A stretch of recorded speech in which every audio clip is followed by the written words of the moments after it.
régulièrement parce que la constance crée une transformation. Dans Galates chapitre 6, verset 9, il est dit: ne nous lassons pas de faire le bien, car nous moissonnerons au temps convenable si nous ne nous relâchons pas.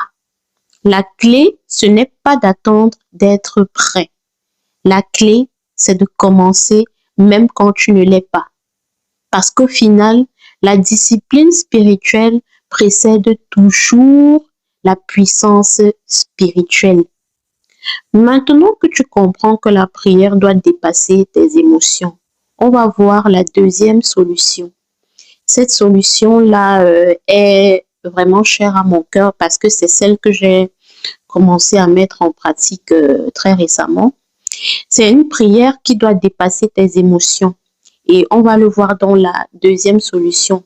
Parce que même si tu décides de prier, ton environnement peut encore te tirer vers le bas. Alors, c'est quoi la deuxième solution? Structurer ton environnement pour protéger ta prière. Beaucoup de personnes pensent que la prière est uniquement une affaire intérieure, quelque chose de spirituel, quelque chose d'invisible.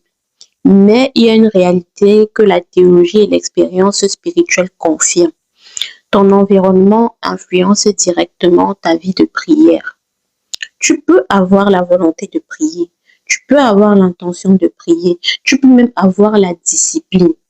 Mais si ton environnement est désordonné, bruyant, stimulant, il va constamment saboter ta concentration. Il y a une base biblique qui est claire. Il faut se retirer pour prier. Dans les évangiles, on observe un modèle très précis.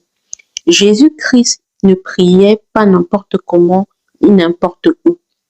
Il se retirait. Dans Matthieu chapitre 6, verset 6, il est dit: mais quand tu pries, entre dans ta chambre, ferme ta porte et prie ton Père qui est là dans le secret. Ce verset est fondamental. Il montre que la prière demande un cadre et ce n'est pas seulement une question de foi, c'est aussi une question de lieu. Il y a une séparation, une intention. Il faut fermer la porte et ce n'est pas seulement physique, c'est symbolique. Tu coupes les distractions, tu crées un espace consacré, tu entres dans une autre dimension.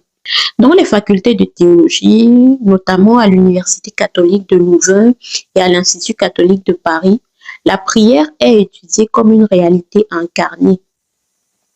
Ça veut tout simplement dire que tu ne pries pas seulement avec ton esprit, tu pries aussi avec ton corps. Et